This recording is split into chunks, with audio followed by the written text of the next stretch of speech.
Assalamu алейкум, урматтуу бекендештер. Баягы адилет чынчылдык үчүн күрөшкөн байкелерге Алла разы болсун. Ушундай маселелерди көтөрүп чыгачат.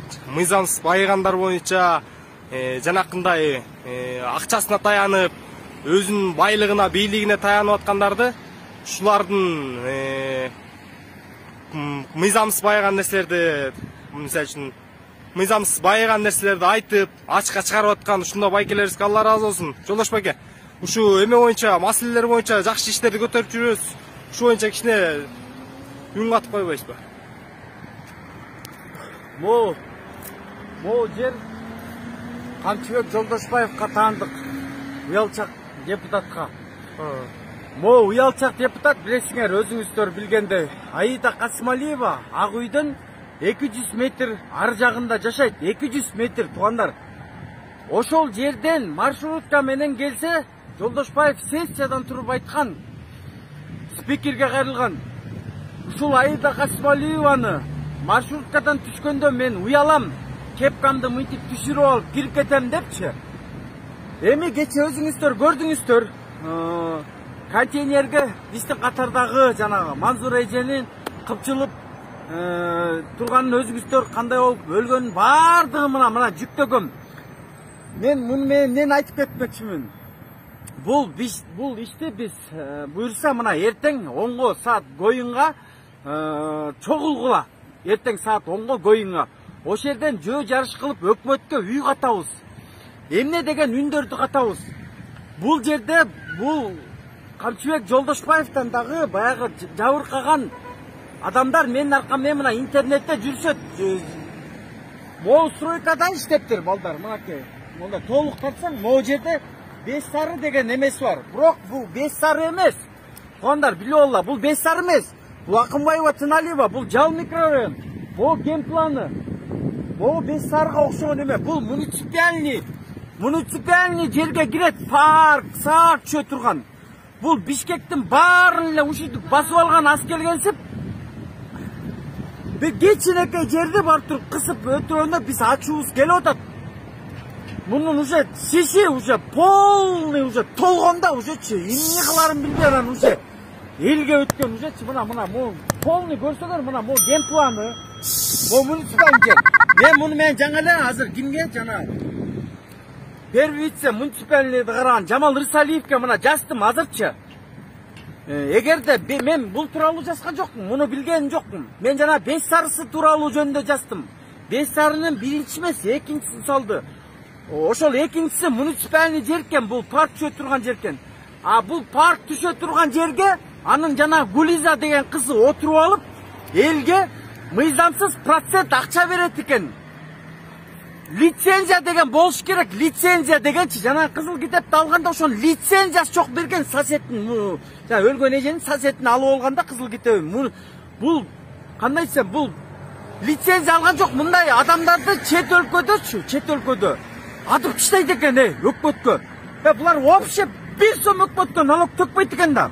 Мындайларды чет өлкөдө атып таштайт экен, өкмөткө акча төкпөйсүңбү?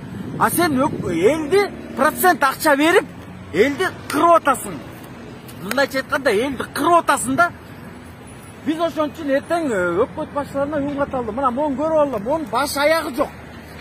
Бирок ошол жерде иштеген адамдарга бул жанагы чеке терин жумшап стройканын жумушун билесиздер да, кандай кыйынчы.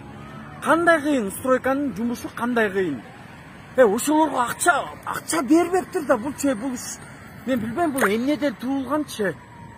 Урматтуу кыргыз элим, ойгонолу, бул неден төрөлгөн эме мен билбейм. Азыр бүт барын мынакей жанагы Айнура деген бухгалтерине шултолоп салыптыр, бүтчү.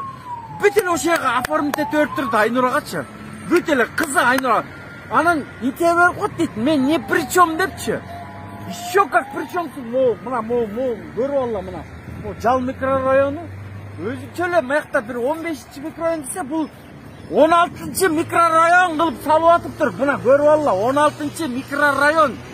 1 сом өкмөткө 1 сом төкпөйт. Налогунда төкпөйт. Бул деген бандит экен да булчу. Бул Камчыбек Жолдошбаев бандит экен, айтып атпайбы? Бирөөнү бир түрктү бутка аткан дейт. ошондой материалдар болсо дагы бере бергиле магачы. Бул баягы коомчулукка, мындайча айтканда кандай десем, коомчулукка билинбей келген экен да бул убакытка чейинчи, коомчулукка. Анан ошол карапайым адамга келгенден кийин, чегине жеткенден кийин анан мына коомчулукка билинди да биз бар экенбиз көзөмөлчү. Көзөмөл бар болуп, көзөмөлгө алып, мынакей көзөмөлгө мына келип кошулгула, мынакей. Гоюнга мына штабыбыз ачылды, кошулгула. Келгиле силер да үн каткыла, дагы ушундай фактылар болсо бергиле. Мунун байлыгын эсептесең башың айланат экен да. Жолдош мырза, сөзүңүзгө аралчы. Бул кишинин бул дагы көмүргенди басып алган дейт, 5 сары деген көмүргени бар дейт нарында. Мына. Ошол жерде барып спортсмен жанагы 5 сарыда спортсмендер менен, балдар менен барып алып басып алган дейт. Ошол эми мындай да эл журт сизге абдан ыраазы. Себеп дегенде ушуга окшогон көпөс, ушуга окшогон зөкүрлөрдү айтып чыгып канча деген 5 сарын тегерегинде эле канча келиндер жабыркаган экен. Ачык айтканда зордуктаган дейт. Ошондой да фактылар бар экен. Бул адамдарга эмне? Урматтуу эл журт, азыр жарандык көзөмөл ушуга окшогон адамдарды камалышын, жоопкерчилигин толук алып, камалышын талап кылышыбыз керек биз. Ушуга окшогондор. Бул да мен уккан мурунчу 5 сарыдан эле баягы көмүрдүн баарын баягы мотивка чейин эле баягы бул басып алган экен. Эми ал илгерки болот атпайбы? Эми могулар карабайсызбы? 15-чи микрорайондо бек катса бул 16-чы микрорайон кылып өзүнөн өзү эле микрорайон ачып атат, бир шаарды ачып. Биз оозубузду ачып турабыз да, оозубузду ачыпчы. Бул уже мека шаар салып атат, уже Бишкектин уже 30% алып коюптур. Бирок аны дагы баягы изилдейбиз, бирок алдыда дечи. Менин күйгөнүм жанагы, мен сүйлөгөнүмдү учетко албайчы, мон немелерин учетко алгыла. Мо эмеге карлап келем, мен сүйлөгөнүмдү учетко албай, мон немелерин учетко алгыла, мо микрорайондордун баарын учетко алгыла. Салынып атканы мыйзамдуу экен, ушул баарына. Мыйзам жок, бул мыйзамсыз, бул жака парк түшүш керек, мыйзамсыз бул. Парк түшүш керек бул жака. Мен айтып атпаймынбы? 100%на эртең Жамалга да барабыз. Бүгүн воскресенье болуп, Жамал азыр мен чалсам анан тиги бу, мен эртең карайм, тигинтем, мынтем деди. Мына бүгүн азыр шайлоо болуп, тынч болуп, баягы неметип атат. Азыр шайлоого да барган киши жок, шайлоого барган киши жок. Мунун кызы азыр Ынтымак партиясы менен жалаңкыш менен ушинтип келатат. Азыр депутат болсо Ынтымак партиясы менен. Бу Жал микрорайон тетиги политехке чейин жеткен. Политехтен бул деген кичинекей мындай 5 сотук жерди берип, ана мону тартып алыптыр да, мага ушуну бересиң деп элестет. Бул өкмөткө мындай кол салат экен да, элестет. Президентке кол салат экен да булчу. Ушундай бул не күчүбүз жетпейт бугачы, мен таң калып атам да. Эмне күчүбүз жетпейби? Эртең ошентип наразы болгондор, ушундан жабыр тарткандар эртең чыккыла эртең. Чыккыла. Үн катабыз өкмөткө, коркпой. Эмнеге коркобуз биз мындан, Эмнеге коркобуз? Өзгөрө эле сор. Эмнесине коркобуз?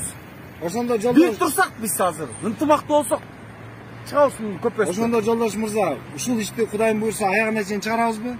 Жарандык көзөмөл. Буйрса чыгарабыз. Мен айтып атпаймынбы, мынакей мунун азыр бул эчтикме, жана Гулиза деген кызы бар, андайын Наргизашты келатат. Немегечи Ынтымак партиясы менен бул полный талкалайт эми. Мо городской чимкирик болуп келет да булчу. Кызы өтө тал. Городской чимкирик болуп. Биз буга дагы азыр эметебиз. Көзөмөлдөйбүз. Мэрияны көзөмөлдөйбүз. Буларга жол бербейбиз. Азыр мына мэриянын мынакей 10,5 миллиард бюджети бар. Жана Гулиза деген, Наргиза деген жана кызы ошол 10,5 миллиардка бул кол салат эмичи. Ынтымак партиясынан бери келип туруп, бул 45 чимкирик келет да, бул городской чимкириктерден бул 45 келет. 45 городской чимкирик келип туруп, анан кийин мэри өзүнчө иш кылат, тигинси өзүнчө иш кылат, булар талкалайт, только талкалайт. Элдин бүгүн барбай жатканы, тынч болуп атканы туура эле болуп атат булчу. Булардан тажады. Шаардыктар уже тажады, ужечи.